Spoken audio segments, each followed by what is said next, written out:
All right, we have 20 participants on so far. It looks like what we have with us this evening. So first off, we have the lineup. Of course, we start with the lovely Giuliana Rotola from Italy. She is the Space Law and Policy Project Group leader. And she has, among that, a lot of other great responsibilities and experiences that she has done in her career. And after we have Kate Gunderson, Imane, and Kristine, not in that order, but yeah, I'll just give Giuliana the full screen and really get right into it.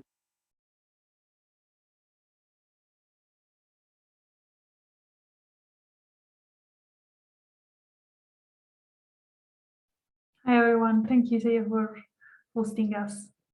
I'm not sure, should I start talking about what they do, or are we waiting for more people? I'm waiting for your questions. Yeah, please tell us about like how do you become like the space law leader group for the group? What inspired you to do it? Did you ever feel, like afraid to do it? Other people do it as well? Sure, yes. So, as you mentioned, I am the Space Law and Policy Project Group co-lead for Space Generation Advisory Council. And for those of you that don't know what the Space Generation Advisory Council is, it is an organization that was created in 1999 during the Unispace 3 conference. So it was a conference organized by the United Nations Office for Outer Space Affairs. And a large group of young people got together to create this new organization to support the mission of the United Nations in the peaceful exploration of outer space. So Space Generation has different project groups dealing with space law, commercial space, space medicine, all the different areas of space activities that you could imagine. And I am the co-lead with Kiran Grattan of the Space Law and Policy Project Group. That is a group focusing on the legal aspects, on the policy issues related to space activities. And so I didn't have a background specifically on space stuff. I've studied, initially I wanted to study archaeology, history of art, and then I decided once I finished my school to instead do law. So I started a law faculty in the north of Italy. And while I was studying international law, I came across this new area of international law that was space law. And so I decided, okay, maybe this is something that I may like more than the usual boring legal stuff.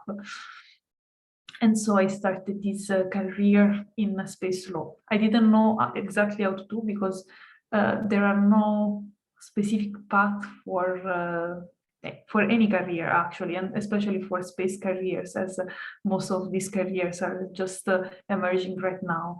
So what I did was starting contacting people, sending emails around Europe to see who may want to take me for an internship or for a short research period just after my graduation. And I found an internship in Belgium at the Leuven Center for Global Governance Studies, where I was not really satisfied. It was not really about space. I didn't like it that much. So I decided to start studying again, and I was admitted to the International Space University, that is an university in Strasbourg, France, that is really interdisciplinary and intercultural. So what we do there is studying, I did a Master of Space Studies, and I studied there all the different disciplines related to space. So we had space medicine, space humanities, so also space architecture, space poetry, space art, but also space engineering, space management. So everything that was related to space, we were studying it here. And the coolest thing was that we were a class of 40 people that were coming from completely different backgrounds. So we had, for example, 2 lawyers, many engineers, a few people studying medicine, a few people studying chemistry. So all different backgrounds just coming together there and studying together all these different space stuff. And the even cooler thing was that we were 40 people from 27 different countries. So we really had a representation of people from all over the world, and that was great because we were able to exchange our perspectives on different considerations related to our culture and our lives and our experiences. So it was really a great opportunity. And I'm not sure if all of you, what's the average age today, but if you still have to decide what to do in the future, I think the International Space University is a great place to start working in space. There are lots of scholarships available, especially also for women. There is I think the Rocket Women Scholarship that every year assign one scholarship to women in the space sector, and you don't necessarily have to have a background in space. You just need to have a passion for space.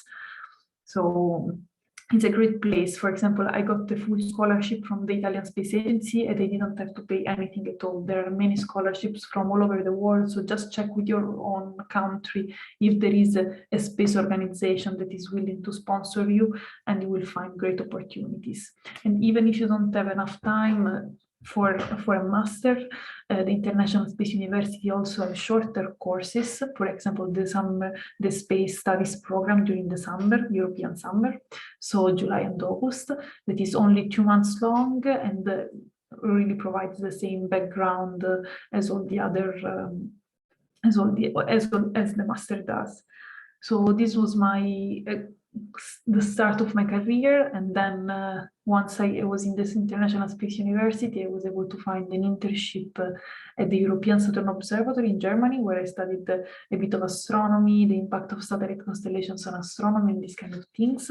And from there, I started meeting more people, and I found out about SGAC. So that was really something, an incredible experience, because even with SGAC, I met people like Isaiah and many more that really are willing to create a new space sector for younger generations. So that was is currently one of the best experience I had working with the SGAC. And I would advise all of you to join the team, even if you're not interested in space law and policy. There are so many opportunities for you, and it's really a way to get younger generations have a role in the decision-making processes for space. So I would strongly advise you to do so.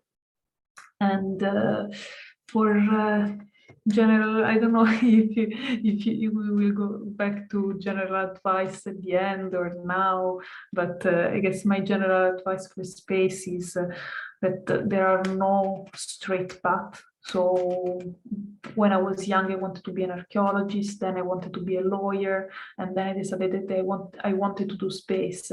But you can always find the right way, even if sometimes you think that you are not going in the right direction. Maybe there are some opportunities that will come that will make you go back to your initial direction. For example, I wanted to be an archaeologist and now I'm a space lawyer, but I work on space archaeology. I work also on the protection of heritage sites on the moon. So I tried to put together archaeology, law, and space.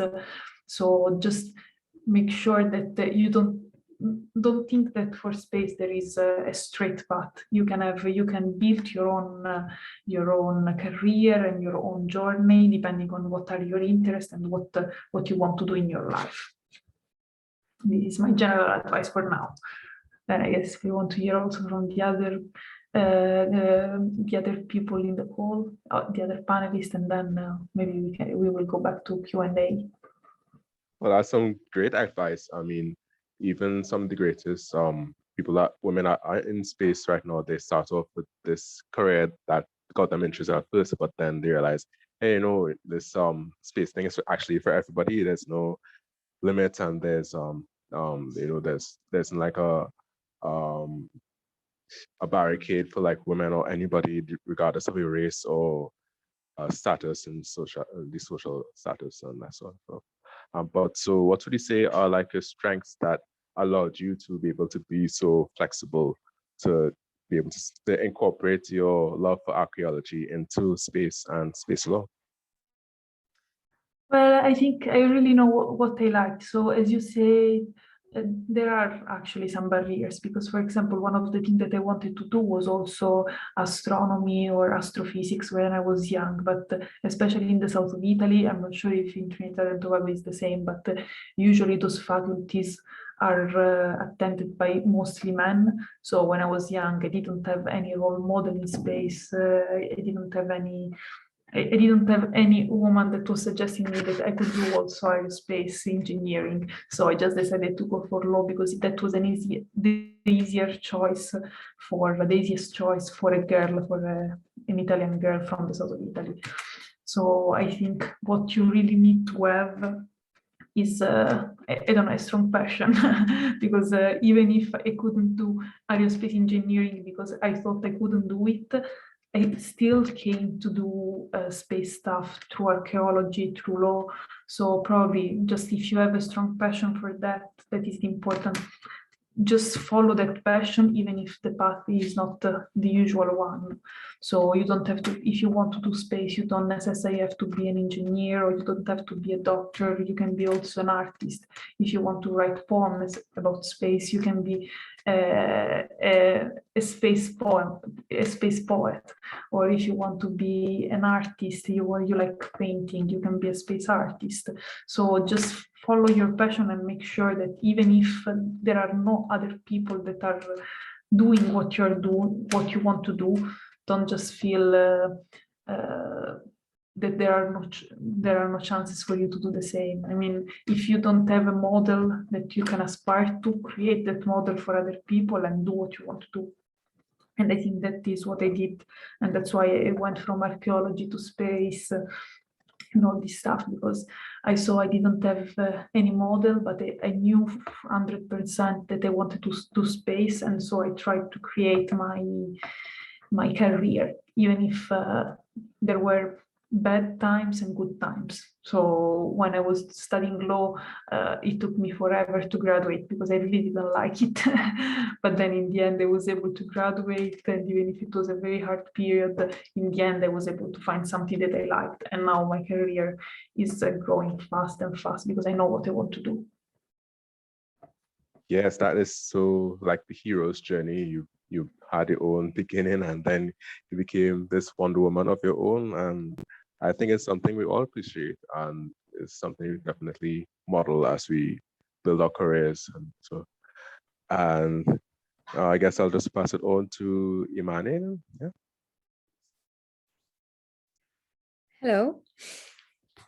Hi. Floor is yours. Go ahead.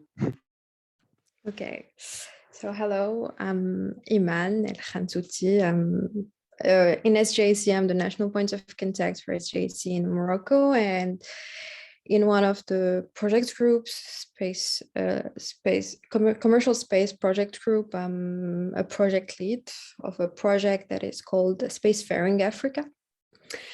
And in my day-to-day life, I'm a research engineer. I'm working in university in France, in a university space center, developing two CubeSats, more specifically CubeSat payloads. Well, my next launch, like the very first satellite I will be launching to space, more or less, will be in January 2022. Well, my passion for space started very, very early. I was like 8 years old when I started reading encyclopedias, watching documentaries, like since I remember, I've always loved space and astronomy more specifically. But and then growing up, I've seen that I've had a better drive to engineering in general. I come from Morocco, in Africa, so an emerging country. We have a space industry, but not as as important or as developed as like in Europe or in the US or in Japan or Russia. I always, like in the beginning, it looked a little bit hard for me to get into the industry. But I just went for, thankfully, there was like an aerospace engineering degree curriculum in Morocco in the International University of Rabat in the capital. I went for it, I was accepted. Then I started getting involved. Like one of the first things I've done, like in the space industry, was like organizing a hackathon, the Act in Space, if you ever heard of it, which is like co-organized with Aerospace Ballet in Toulouse and the European Space Agency and the CNES, like the French Space Center. Yes, the first thing was like I was a participant in the first edition as a first year student that didn't know anything about space in general, but I went for it. I was like, okay, why not? I might bring an idea. I didn't win, but that was the very first space experience I had. Then on the second edition, I was in the organizing team, and like in parallel, I was also doing, I started like getting in touch with SGAC, I was lucky to have supportive parents that helped me a lot on like traveling to space events in Europe, for example, because it's the closest place you can go to, and there's a lot of exciting space events that happen in Europe.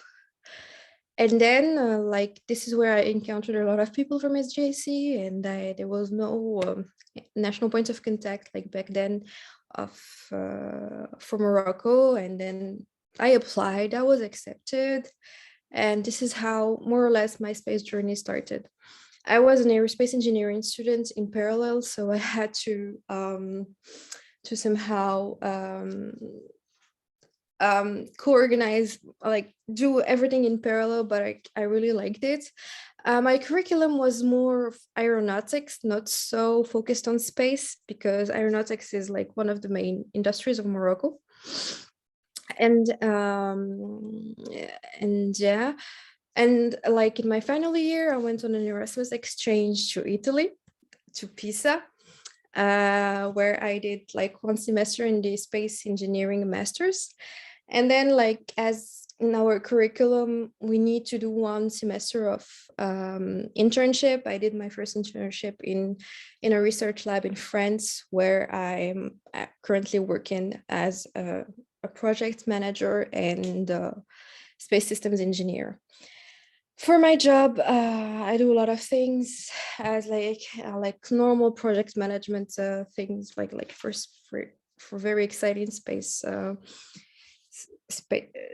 missions, but also those projects are co-developed between scientists, students from engineering schools and the university here, and like the team of the lab. So my job is a lot of teaching, a lot of education for engineering students that don't specifically come from an aerospace engineering background. It's more of like electrical engineers, mechanical engineers, electronics engineers, embedded systems engineers, and so on. Sometimes even lawyers and political science students, and PR students, public relations and communication students. So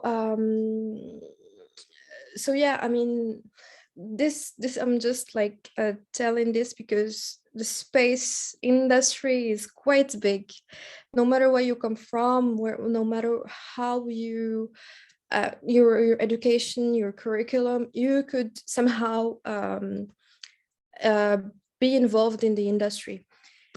It's possible to do it like as your job, but I won't say it's a shortcut, but like what might get like ease things for you is to get involved in, for example, associations such as SGAC or the Moon Village Association, where you have like a big floor to do whatever you want. You could do like projects.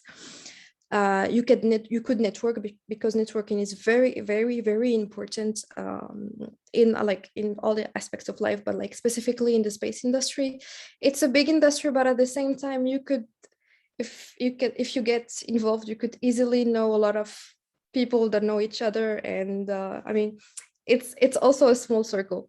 So you could also, yes, the hackathons, competitions, anything related. I mean, just believe in yourself and go for it. As long as it's a passion, as long as it's something you really want to do, just don't think twice. Even if you feel like you're a beginner, or you're just like very far from, feel like you're very from the field,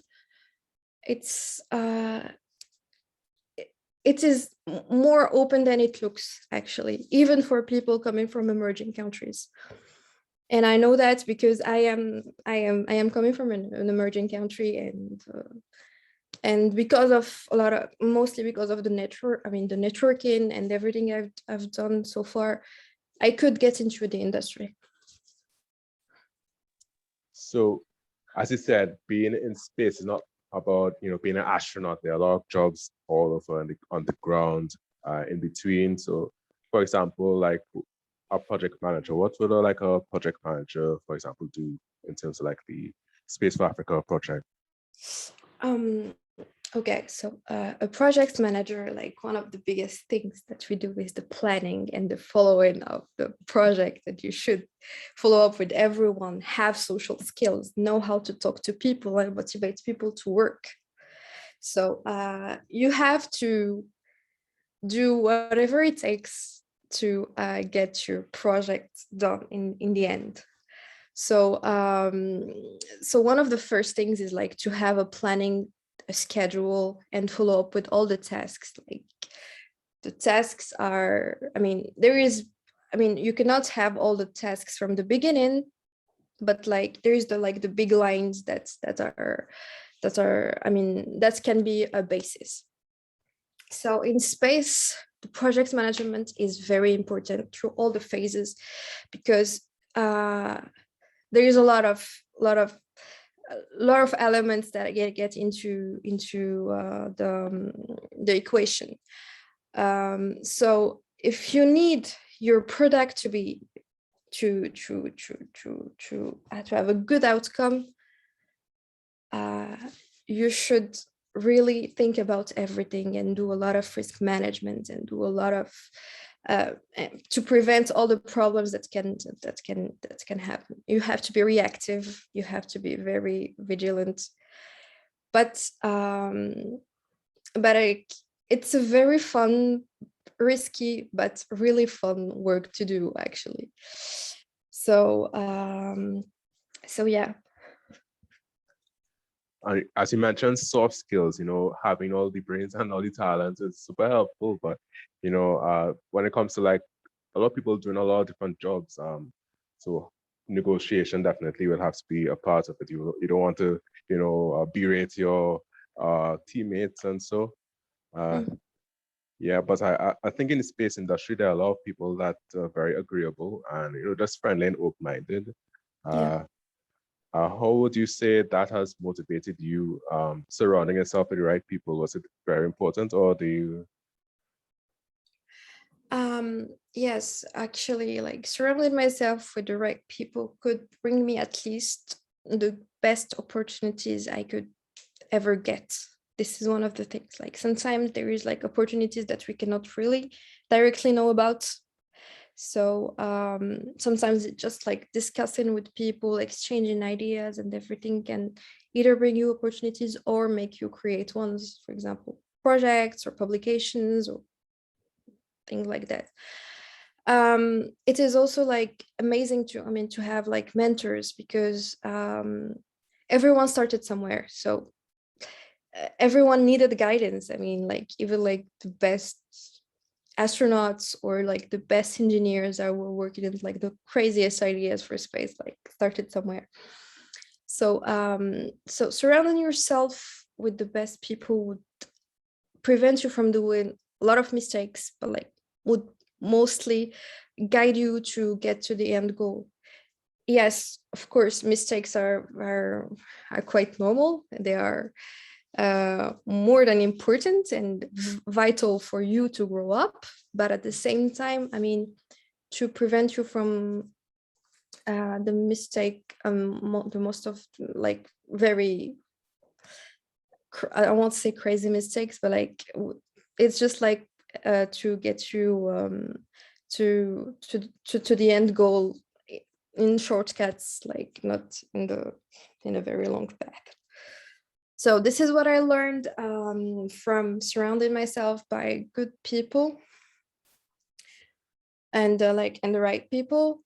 So this is what I could think about.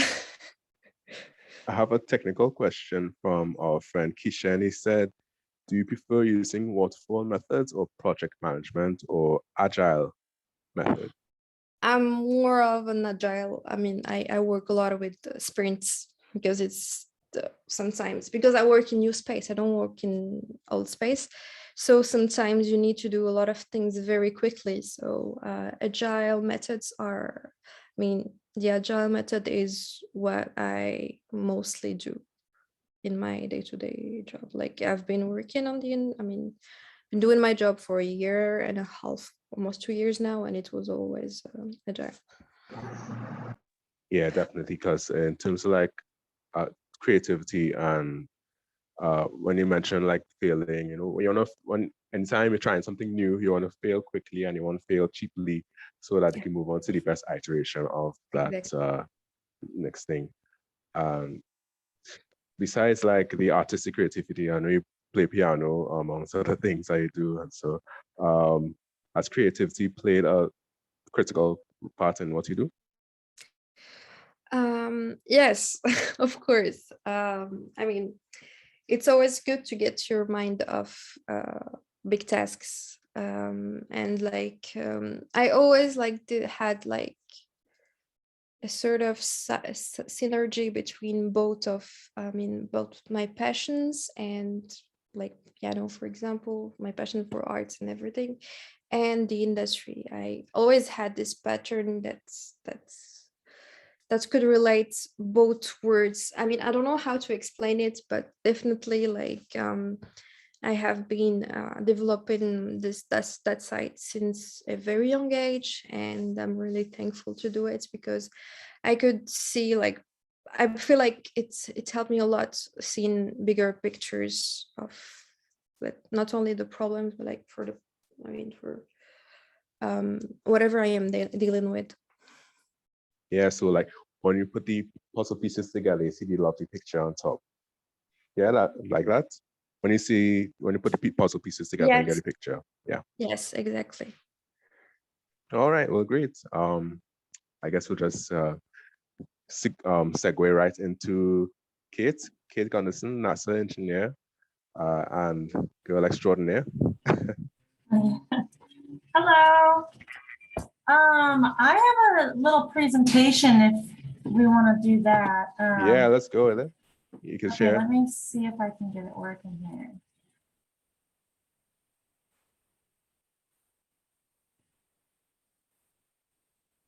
I love in the background, by the way. Oh, thanks. I had to make it space themed. All right, so let me know if you can't hear this, but I'm gonna play it, the first video.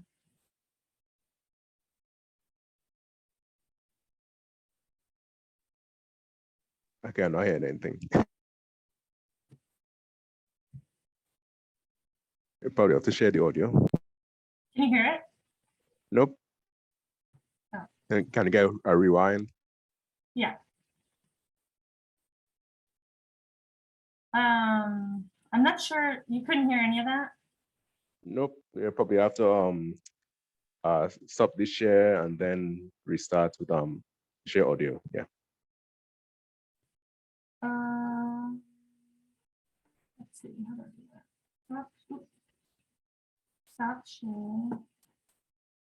So if Yeah, you there's look a at little the checkbox. At the bottom left, there Oh, I should be, see. yeah. I see. Okay. Yeah, it's very elusive. Okay, let's try it again. I've had my eyes fixed on the sky for as long as I can remember. I'm Kate, an aerospace engineer and flight science officer at NASA's Johnson Space Center. I work and fly on our fleet of Gulfstream aircraft which fly some pretty precious cargo, our astronauts. In addition to science missions flown all over the world, our aircraft support the International Space Station direct return missions, meaning that when astronauts land after a trip aboard the space station, we go pick them up and bring them back home to Houston. Last year, I even got to watch astronaut Kate Rubin's launch to the ISS from the Baikonur Cosmodrome in Kazakhstan.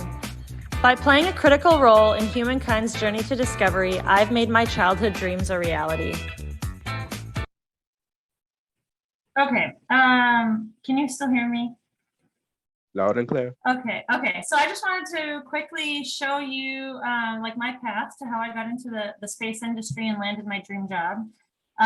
Because I know a lot of people reached out to me on social media asking kind of how I got here and how they might be able to do the same. So I don't know, I'm gonna hide this box. Okay, so I started dreaming of working at NASA way back and working in the space industry way back in elementary school. In second grade, I remember standing in the driveway with my dad and just being fascinated. We were looking up at the night sky and I was just fascinated by how small it made me feel. And I was just fascinated by how it all worked. And I wanted to learn more and I wanted a kind of a front row seat in humanity's quest to discover the unknown. So eventually I went online when it came time to apply to college and I was like, okay, what do I need to do to be a mission control specialist at NASA? And almost all of those people, it said they had engineering degrees. So I thought, okay, I guess I'll go study engineering. So that's what I decided to do. And this whole time I wanted to be an astronaut, but I kind of had this thought in the back of my mind. I grew up in a small town in North Dakota in the United States. And I had this idea that somebody like me could never be an astronaut, but I wanted to try, but I just wasn't sure how to do it. So anyway, I decided I'll settle for working in mission control. So I ended up going to a school and getting a bachelor's degree in mechanical engineering and then a master's degree in aerospace engineering. And then I'll talk about this a little later, but while I was there, I did some internships, which are kind of where you go and work for a semester while you're in school, and then you'll go back to school and you'll kind of trade off, and it'll give you a good opportunity to get some job experience while you're a student. And so that's how I got my foot in the door at NASA, and then I'll kind of talk about what I'm going to do next after that.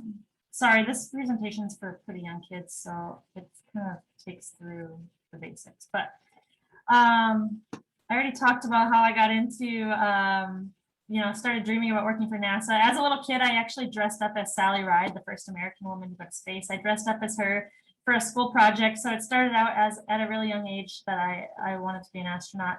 And as I was going through school, I made sure to take a lot of math and science classes. They were interesting to me. I was good at it, and they challenged me.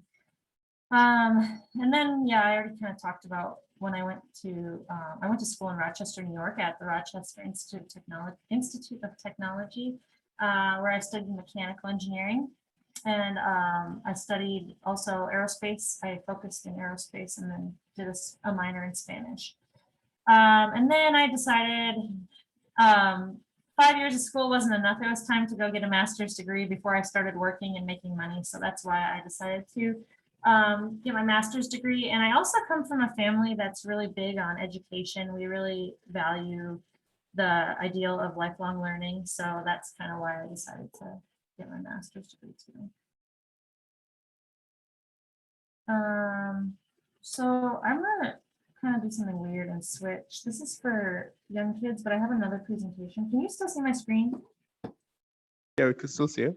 Okay. So I just want to show some fun, more pictures of work. So while I was interning, I got to do all kinds of really neat things, and internships were a great opportunity for me to kind of see where I fit best at a specific company, and in this particular case, NASA. So I did an internship in mission control as a flight controller kind of position where we would train astronauts and then sit on console. I did one internship where I actually was testing part of a spacesuit with simulated moon dust to see if the bearings would hold up to moon dust, because during the Apollo missions, they had some issues with dust intrusion and it was messing up the bearings of the spacesuit. And then I also got to do one internship in aircraft operations, which is where I work now, and I'll talk more about that. But while I was there, I got to fly in the Vomit Comet, so that was pretty fun. So now, after starting full-time, I'm just trying to go through this quickly so that we have time for questions. But while I was in aircraft ops, where I am now, we actually have a bunch of different aircraft that fly different types of missions. So we have airplanes that the astronauts train in before they go to space, because it's the only kind of opportunity they have to experience a dynamic flight environment where their actions have real world consequences. So they fly around in T-38s, they're supersonic jets that the Air Force uses to train pilots. So they train in those. We have those aircraft. We also have this huge Super Guppy, which hinges open at the nose, and you can put all kinds of different things in there. You can fly, if an aircraft breaks down, you can fly it in this aircraft over to where it needs to go to get repaired. We've transported parts of the space station in here. We've transported we've transported the crew service module for Orion in here. We put this Orion test article in there as well and flew it around. So it's great for all kinds of different things. And then we also have 2 Gulfstream aircraft, which are business jets like this one here. That's our G5. And this aircraft flies, and here's the T-38 here on the left. But this business jet flies 2 very important missions, and I actually get to fly on the aircraft as an engineer as well. So we fly 1, airborne science missions, where we will fly over all parts of the world, collecting airborne science data to help us better understand our climate and basically our Earth. So one of the things I do is I am a fracture and fatigue expert. So I work on making sure that these really thick optical glass windows are safe to fly on our aircraft, making sure that they aren't going to fail during the flight. So we have installed those on the bottom of the aircraft so that we can look down with cameras and lasers and different types of things and take measurements of, for instance, we flew over Antarctica and we were able to map the ice sheets over Antarctica and how they're changing over time. And then recently we flew over French Guiana and we were mapping parts of the rainforest over there. So that's kind of fun. I get to go with on those missions. And then we also fly, I don't know if I have any pictures. I guess here's one. Here's a picture of me in Kazakhstan. I got to go to the launch, Kate Rubin's launch. So we transport astronauts to and from their launch sites, just because after you've been on the space station for 6 months to a year, you really don't want your astronauts flying commercially. It's very uncomfortable. They're generally in some sort of pain when they come back to Earth's gravity. And then we just want to make sure we get all the science we can out of them. So we want to get them back home as quickly as possible. So those are the type of missions I help with. I don't want to bore you by rambling on too much, but if you have any questions, feel free to let me know. And then I also have my Instagram and blog information here if you're interested in connecting with me. I share a lot. I try to empower women to go into engineering, so I share a lot of what I do at work or that type of thing on my Instagram. And then I'm actually going to be attending, I have it here. My next step is that I'm going to be attending the National Test Pilot School out in California starting in January. So I'm really excited about that. That's kind of my next adventure. It's kind of fun because it's a mix. My job right now is a mix of space and aerospace. So I get to see all kinds of different types of things. So. Well, that's fantastic. Just wondering, so as you said, you came from a small town, and I'm not sure if like other people are doing the same thing like you, they got the same experience, because you know, perspective is reality. And so I was wondering what gave you that sustained passion, you know, over time? Was it like a lonely journey? Did you like, what did you do? Yeah, well, I was really lucky because I had very supportive parents. So they never told me, you can't do that. I heard a lot from my classmates that, oh, you'll never work for NASA. And it was honestly very discouraging at times. But I just decided in my mind that I was gonna, until I would hit a wall or a stopping point, I was gonna keep trying. So the way I actually got my foot in the door was I knew I wanted to work at NASA and my school required internships. So I went online when I was in college and I searched, I think I looked for like intern coordinators at each NASA center. And I emailed every single NASA center my resume. And I said, here's my resume. I need to do internships as part of my degree requirements. And NASA's at the top of my list. I really want to work here. Where, like, how can I make that happen? And one of them, two, NASA's Johnson Space Center and Kennedy Space Center emailed me back. And I think me reaching out directly to them was a good way for me to show that I was passionate and that I was willing to work hard. I think those are the two most important things that anyone can take away, is that you don't have to be the smartest person in the room to be successful. What's more important is that you're willing to show others how passionate you are and to not take no for an answer. So there were times in college where I didn't necessarily know if I would make it through because it was really a challenging curriculum. But I think it's important to believe in yourself and know that, if you're willing to work hard, you can find a way. So use your resources, reach out to people that are doing what you want to do. And also go online and utilize search engines to find out, they kind of like can help you treasure hunt for the information you need in order to get where you want to go. So that's kind of what I did. Is that helpful? Yes, definitely. Yeah, super helpful.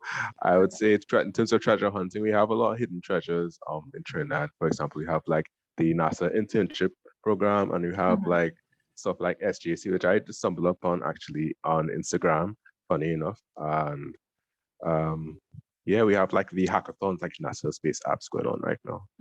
Yep. And yeah, so take advantage of those opportunities. Take advantage. Yeah, so I'd just like to introduce Kristine. Kristine, you there?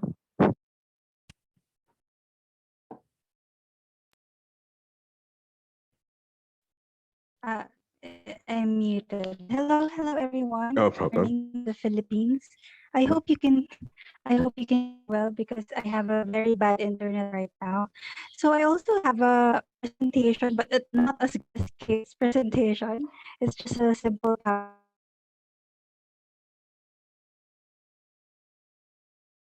We look forward to it.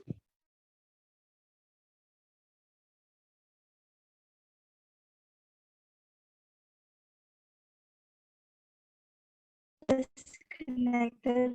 Sorry for that. So a presentation.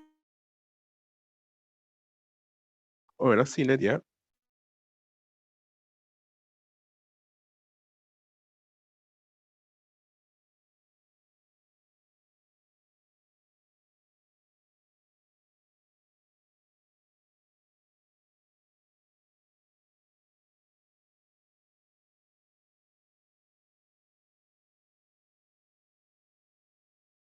This is a great representation of how Kristine looks in real life, by the way.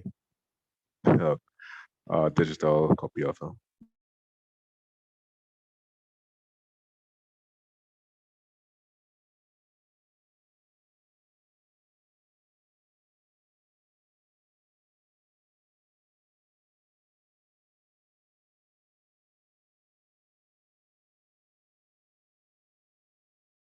In the meantime, yeah, I wanted to follow up on what Kate said, and also Imane mentioned about not taking no as an answer and creating connection. That is super important in the space sector. So even if you don't know what to do, just start contacting people, reach out, volunteer for stuff, and that is super useful for the future. For example, now I have a job that I got because 2 years ago I was volunteering for the Village Association that Imane before mentioned.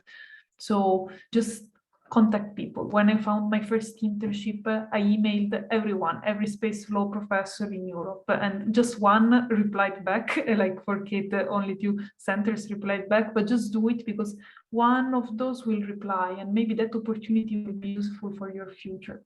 So that is the most important thing, reach out to everyone. And sometimes women are not very comfortable in doing so, but I would encourage you to do it always with everyone at every stage of their careers.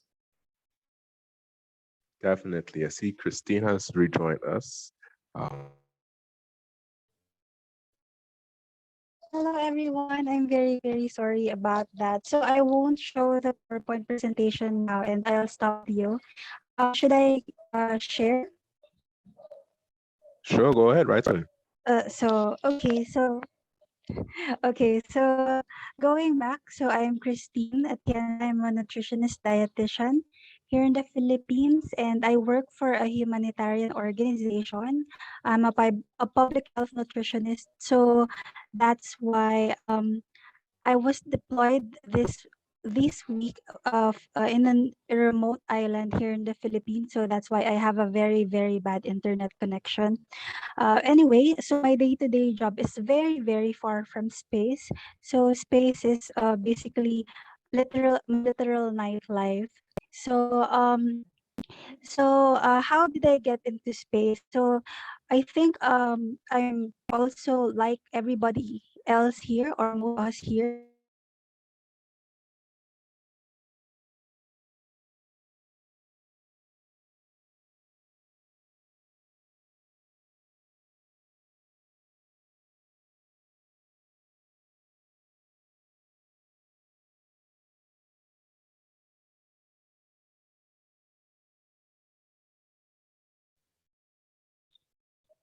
Hi, Isaiah. So I think we Hi. can Yeah, we dropped off a bit. continue with the yeah. I think we can continue with the question and answer because I think my internet is yeah, I can't really talk because of the internet here. Okay, that's If cool. is that all right? Yeah, understandable. So everybody, now it's your time to shine. Ask away with all your questions and things you want to know. We have top experts here from all around the world: Italy, Philippines, America. Uh, Take it away. Anything that you think, um, yeah, it's not often you get to have a group full of talented women like these.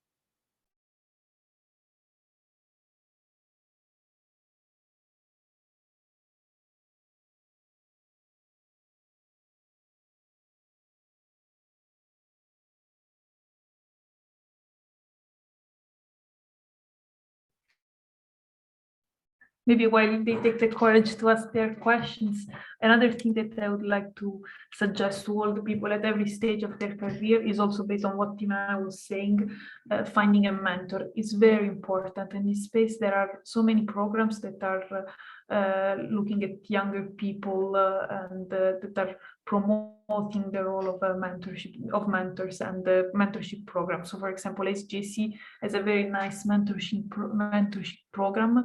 I will look for the link and then I will paste it here. And it's just like a way of talking with a person that maybe is 10 years younger than you, or 5 years younger than you, even 2 years younger than you, but that started at the same in the same way that you started, so that can give you advice on what was their path, what was their journey to space, like Kate showed us what are all the steps, and you can find the mentors that can show you all the different steps and can help you finding your right way, right journey in your life. So look for a mentorship program, because in space are very useful, and the networking and connection with people is really, really useful. Yeah, and I would like to add, yes, as Imane, I would like to forward some questions to Imane as well. Uh, why it's important for developing countries, people around the world to get into the space economy. I know Africa has at least 12 space programs right now, and the space is set to be $1 trillion industry by 2040. Can you give us some Why? Okay, like one of the main reasons it is important for like emerging countries to get into the space industry is first like to create the industry itself, an ecosystem. So when you have a new industry, it means that you will have more job opportunities. Second, it's good to have some self-sufficiency and to be a little bit independent from like bigger actors, bigger space actors, because like through the space applications, there's a lot of things you can do, and mostly like for example, like let's talk about Africa, just like climate change, a lot of things can be prevented. A lot of risks can be prevented through space technology, through remote sensing, through imaging, and like data in general. The third thing is it's somehow it creates more job opportunities, as I said, but also like a better education, because when you have an industry, you would need to have people that would work for this industry. So so they will like the country strategies might involve like getting curriculums on the field. So it's really important, and also like to get into a very competitive to get to a competitive level with other countries. It's always good for like the national economy.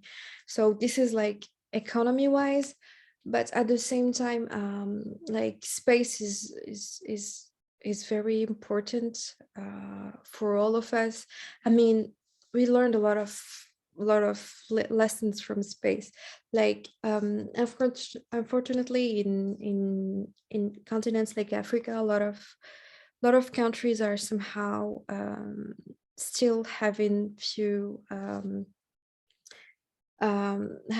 like problems with their neighbors and everything. But like we could see, like let's talk about like the US and Russia, like before they were in a Cold War, but now they're cooperating. So it's brought us some kind of peace to, at least in the scientific field. Now we see them all together in the ISS. We see them doing a lot of things together. So it might also like bring some kind of peace and tranquility between countries, for example. But it is important also, like through space, like there's a lot of isolated zones, like for example, so that needs to be connected to the world. Like, so like if you have more satellites, if there will be like a better connectivity, so no one will be like really isolated, especially like when there are like risks such as like, let's say, volcanoes, getting lost in a mountain or things like that. So to resume, I tried to talk about like the economical side and like scientific and technical operational side, but also like the peaceful side of it. So this is like, according to my opinion, according to my point of view, why space overall is important, especially for emerging countries that are still needing to strive into becoming a more developed country. I hate to use the word developed, but yeah, to be an emerging country. Right, that's definitely sums up everything that could come out of space. You know, of course, we have some questions in the chat. I want to come to in about the next 10 minutes. You know, in terms of the climate emergency, climate change is super important. Climate is already changing, and you know, to prevent serious irreversible damage by 2030, we all have to act right now. And yeah, I guess I'll just jump right back in the chat. So I think this is best for Ms. Gunderson. Kate, so somebody asked, how big is the Milky Way, and what does it entail to actually work in space, like on the ISS, in terms of degree programs and health requirements? What does it entail? What does it entail to work in space? Like what kind of requirements? Yeah, I know the ESA had a lot of requirements for their last thing. But what is it like for NASA? Is it the same thing or? So yeah, I actually wrote a blog post about this, of what the minimum astronaut requirements are, but in general, you either apply as a pilot astronaut or you'll apply as a mission specialist type astronaut. So you'll have a background in a STEM field, science, technology, engineering, or math. NASA just changed the requirement during the last application cycle. So you now have to have a minimum of a master's degree in a STEM field. So the requirements in terms of that are pretty simple. You have to have an engineering degree, a master's degree in engineering, and then you have to have like 1 or 2 years of work experience. But other than that, those are like the basic requirements. But in terms of who they're generally looking for, they're looking for people who are good team players because they want to pick people who you're going to want to spend 6 months to a year with living aboard the International Space Station. So that's really important, right? You don't want somebody who's going to be not a good team player. So that's really important. What else? Usually they like to pick people who are really good at what they're doing before they come to NASA. So they're very passionate about what they work on.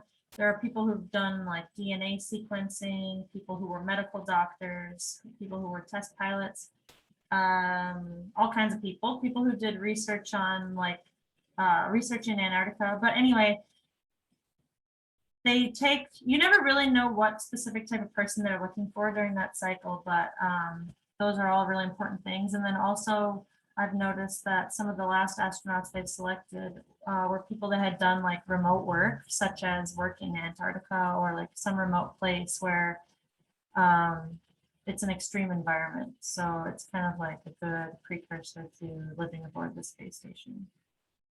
Does that help? Because it's very important because they up in outer space, how many ever miles away. And then this includes area like kind of like quarantine on Earth right now with COVID-19.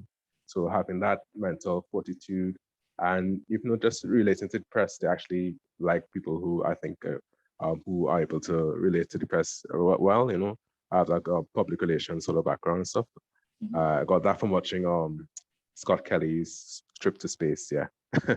He's one of my favorites. I actually have his book right here. Oh, it's hard to see because my background's ruining it, but his book Endurance is one of my favorite That's books. amazing. What? I say that's amazing. Yeah, I don't have any books by him, but I love his shows and stuff. Yeah. Kristine was saying in the chat, in terms of health, there are lots of factors to consider because of microgravity, radiation, lack of natural sunlight, and all that. You have to also consider that you'll be enclosed in a capsule with different people from different cultures. So intercultural communication is super important. But I still think that space is for everyone, even for people with disabilities. That is very true. ESA recently, they added a new category for astronauts with disabilities and actually encourage people with disabilities to apply. And we just need to make a way to make space inclusive for everyone. So true, and couldn't put it better. And actually, on this thing that Kristine mentioned about all the different factors that affect human health, Scott Kelly was one of the main. I mean, his trip to space was one of the most important in terms of medical understanding of what happened to the human body in space, because he has a twin. So there are Mark Kelly, I think, and Scott Kelly, and so NASA was able to study how the body of Scott Kelly changed and make comparison with this twin that was staying back on Earth. So this is called the twin study from University in I think it's in the US. I think in New York, studied the differences in the DNA and in all the different medical aspects that were affected by the permanence of Scott Kelly in space. So once we are like these longer trips to space are really helping us to understand what are the physical characteristics, how our physiology is changing during our travel in space. And that's why also doctors in space are super important, because if we want to make space accessible to all, even for people with disabilities, we really need to understand our human bodies work. So we need more people going to space, and we need more doctors to study those people going to space.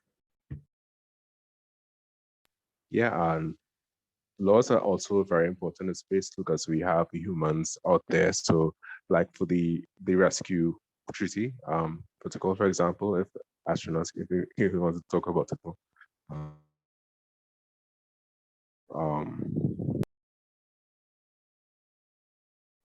Sorry, can you repeat your question, Isaiah? Sorry, I was saying that there's a law is very important for like who's responsible and who's liable for actions in space. So like if someone's satellite crashed, how would you know who's liable for it or whatnot? And if you're going as far as asteroid mining, like in the show Alien, where there were people that were actually mining stuff, and their rights would be neglected in that movie for dramatic purposes, I believe. But you know, we definitely need the human rights and stuff in there, and the peaceful uses of space, no nuclear weapons, nothing like that. Yeah, in space, I guess everything is important. That's why, like, you need places where you can do interdisciplinary studies, and that's why you need to come together with people from different backgrounds, because engineers needs to understand if they want to send a satellite in orbit, they need to understand what is the law for sending that satellite, and as lawyer, if we want to write a law on how to use resources on the moon, we need to understand the physical characteristics of the moon. So we need to have some scientists that study the moon and tell us, okay, you can find maybe water here, you can find maybe this mineral there. So in space is super important, the cooperation of people from all the different backgrounds, because we really need to make sure that we are aware of all the aspects of a mission or an operations that we are taking. So space is great for this, because everyone is collaborating, people from different places in the world, people from different backgrounds, because you couldn't do things alone. And the International Space Station is one of those examples. I mean, NASA alone couldn't send people to the International Space Station, and NASA alone couldn't send people back to the moon again, because they will need lots of money, lots of infrastructures, lots of new technologies. So, for example, now for the return to the moon with the Artemis program, NASA created these accords to put together all the efforts of different countries, even the smaller ones. For example, Brazil doesn't have a very huge space program, but they are still part of the Artemis Accords, because NASA really wanted to have all the different countries that were able to go to the moon working together, so that it could be an effort of the entire of humanity. Probably it's not the entire of humanity, of course, because until not today there are just a handful of countries that are going to space. But the more we go to space, the more it will be probably easier for different developing countries, or let's call them like global south countries, accessing the space applications and space exploration. Yes. So I've seen a couple of scientific questions in the chat, like some sort of interstellar stuff, like if you put a mirror in space, would you be able to see dinosaurs because of how the light travels, I think, and light years?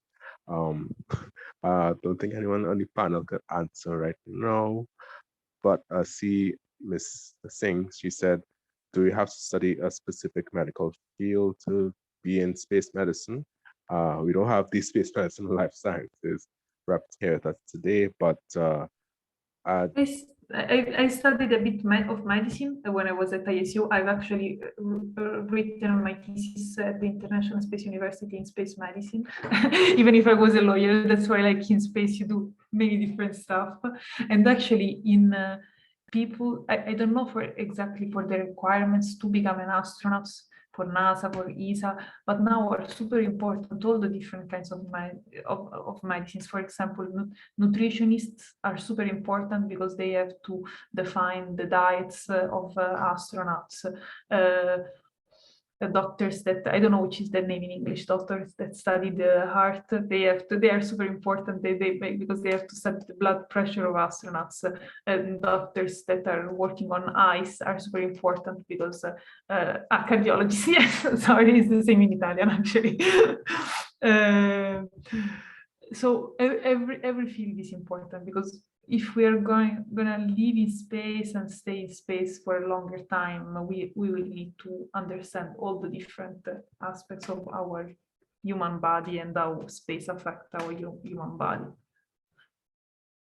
Yeah, because fluids float around in space, and you need different ways to actually strap people down and operate on them if they have to operate on this kind of thing.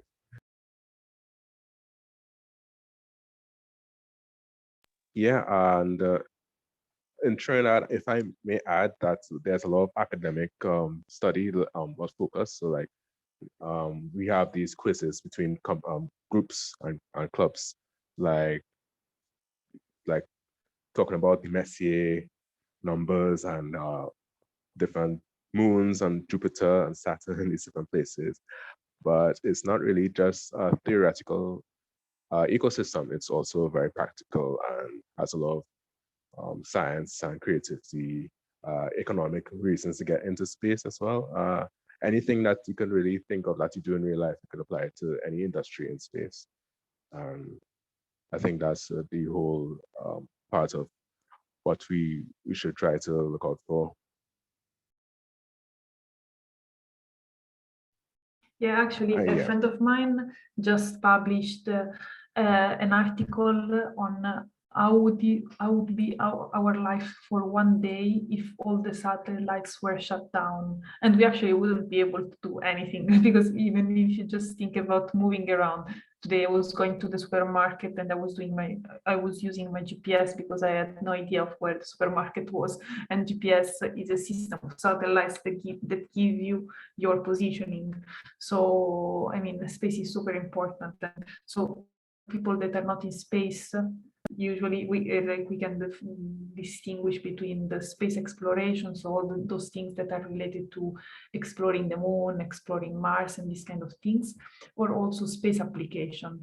So that all those applications that are, or that systems that are in space but are used for the benefit of Earth. So for example, monitoring climate change, monitoring natural disasters, or providing the positioning systems. So space is really everything, like everything around us is space. It's in our everyday life, and we couldn't really do anything without space. That is super important, and it's super useful.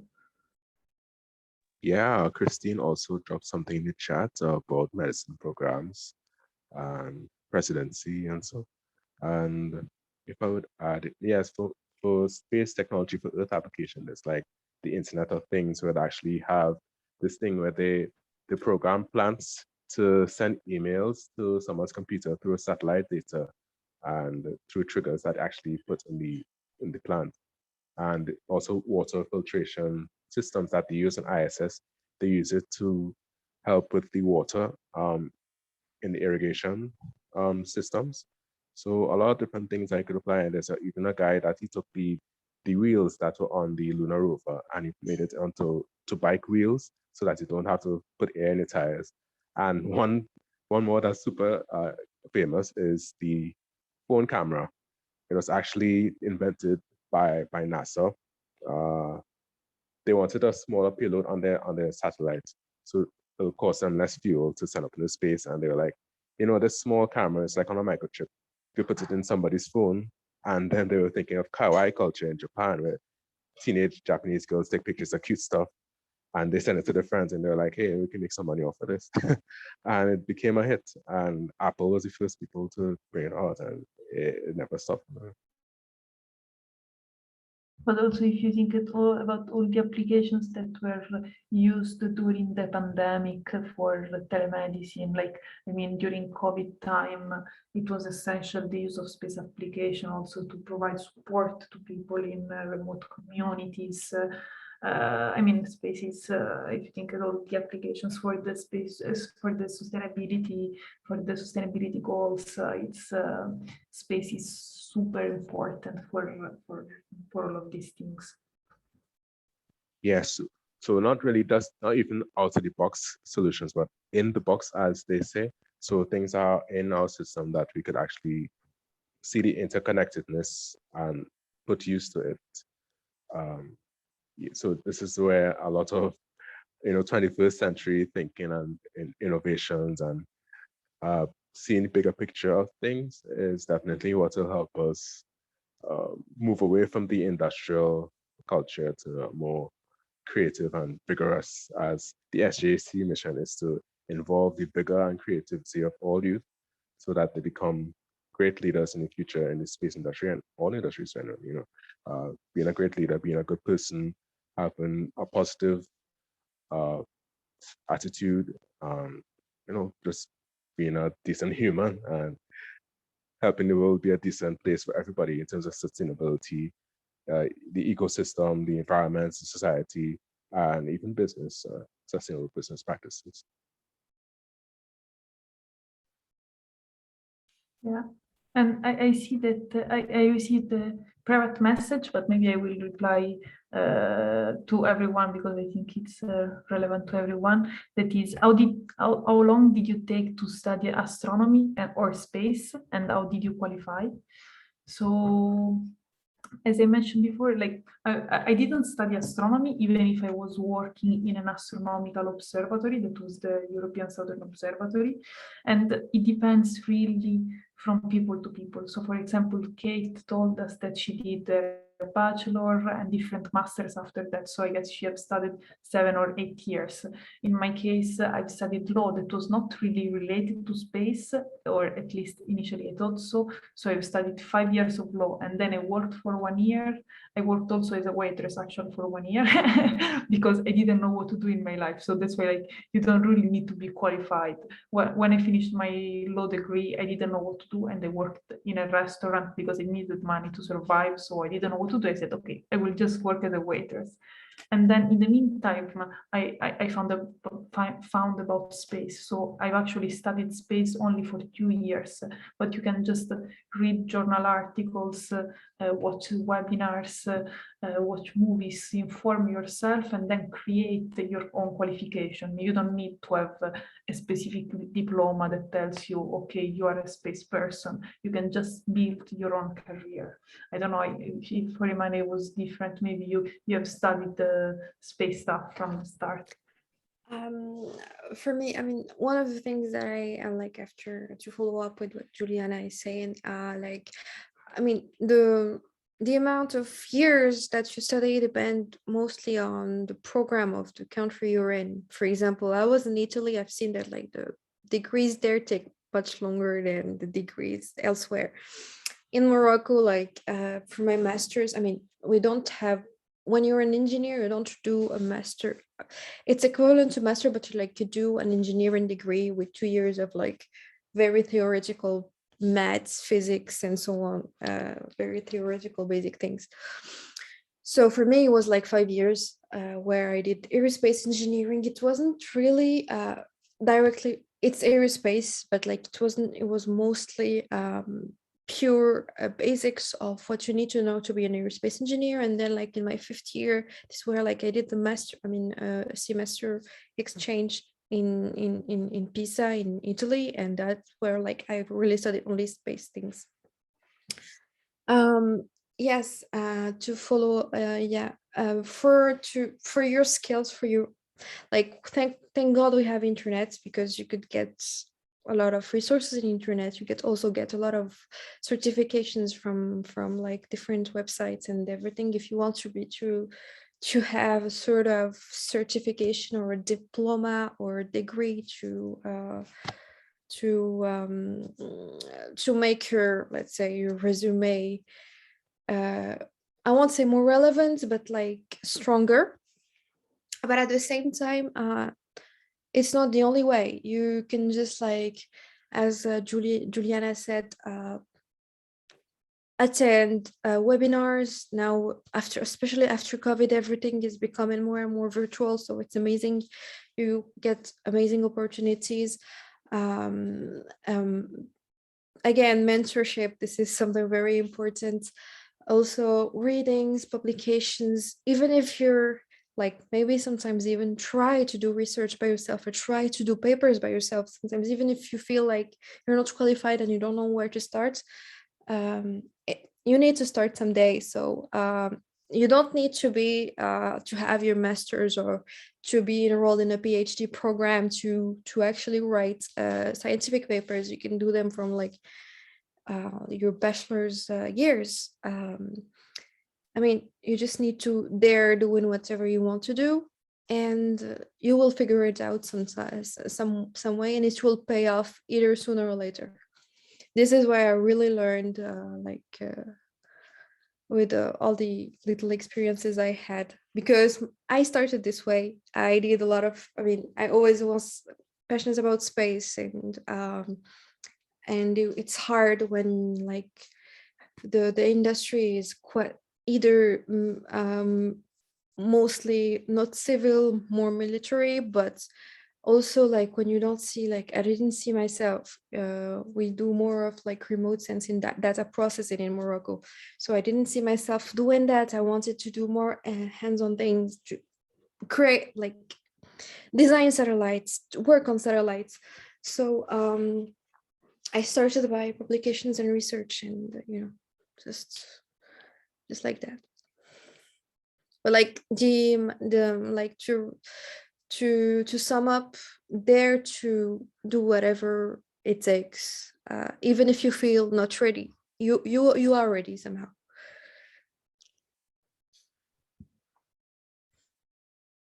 Yeah, it's totally true. Yeah. And also maybe do even more things that you can do. Like I do lots of volunteer work just because I want to get in touch with people and I want to know more people. With SGC, this is super easy. I don't know if all of you are over 18 years old. Maybe some of you are younger, but just find people that likes your same stuff. Find competitions, for example. Find yes, hackathons. Find group of people that can help you create your own story and your own journey in the space sector. Yeah, if I may add, the everybody that was born after October 4th, 1957, when the Russians launched the first space object, is part of the space generation. They are part of, generally space generation, besides not actually being part of the Space Generation Advisory Council. But there is literally nothing that you do that can't be applied to space. And as Kristine is saying, don't be afraid to think outside the box. Don't feel discouraged or back down from any challenges that present themselves. You combine the skills, like Giuliana, she said she was into archaeology and medicine and all these different things she was passionate about. And it's actually, all of these things are helpful in space.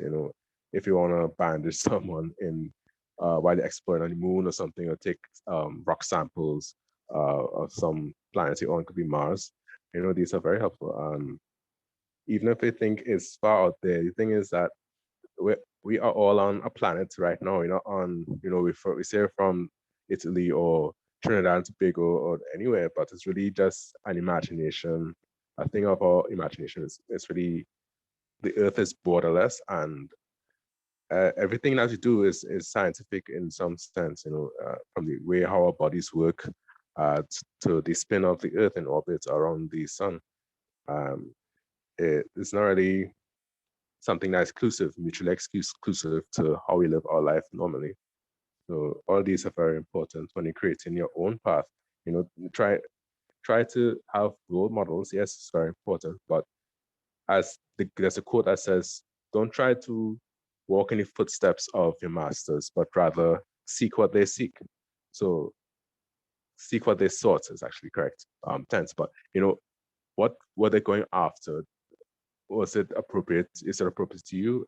How you could apply it and take your own notes from it.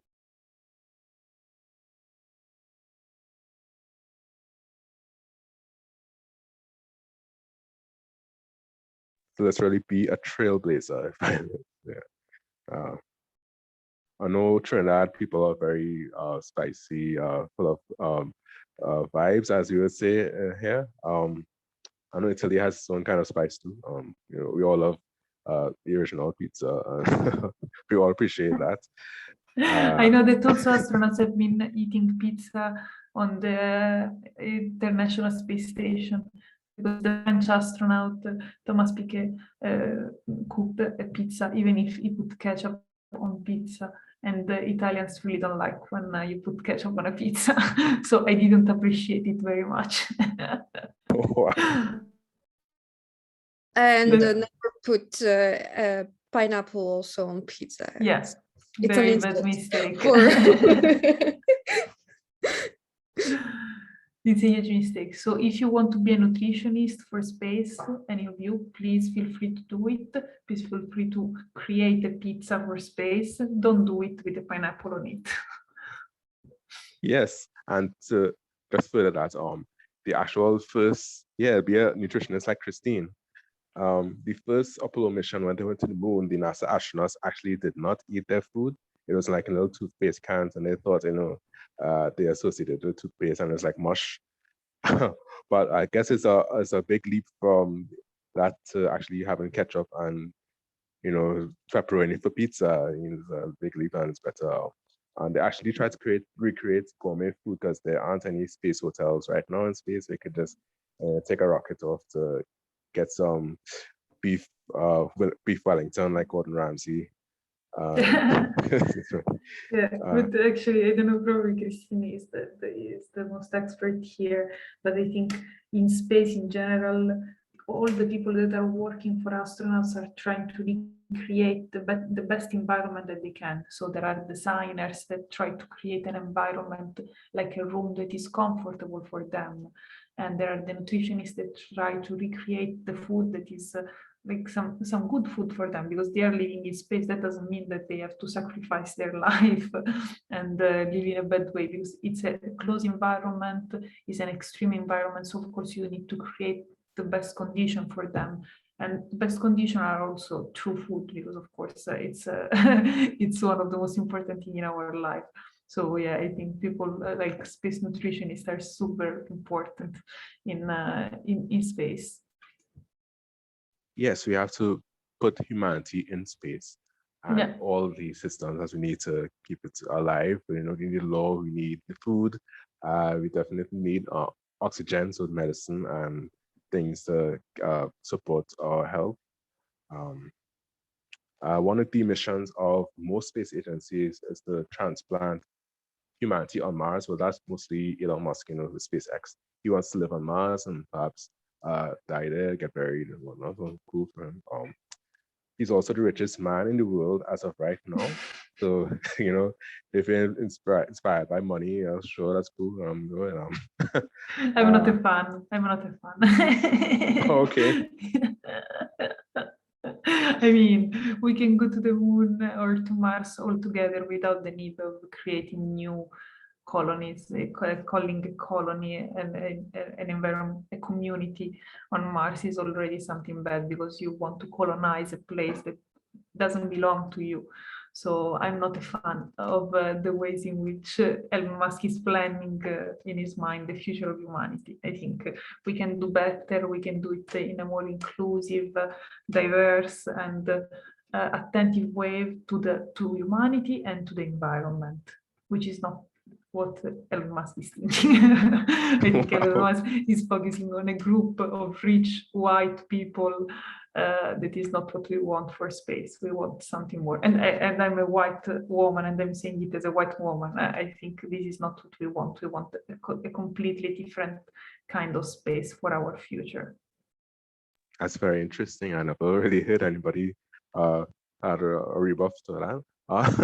But yeah, definitely part of the colony is to get that juicy asteroid money. The asteroids have lots of platinum, a lot of rare earth minerals that could be very useful. And I think 6 Psyche was one of the most popular ones that flew past Earth that had a lot of rich stuff that was very beneficial. And I think that's part of why they want to get our boots on Mars and get our hands dirty, just digging up in those minerals.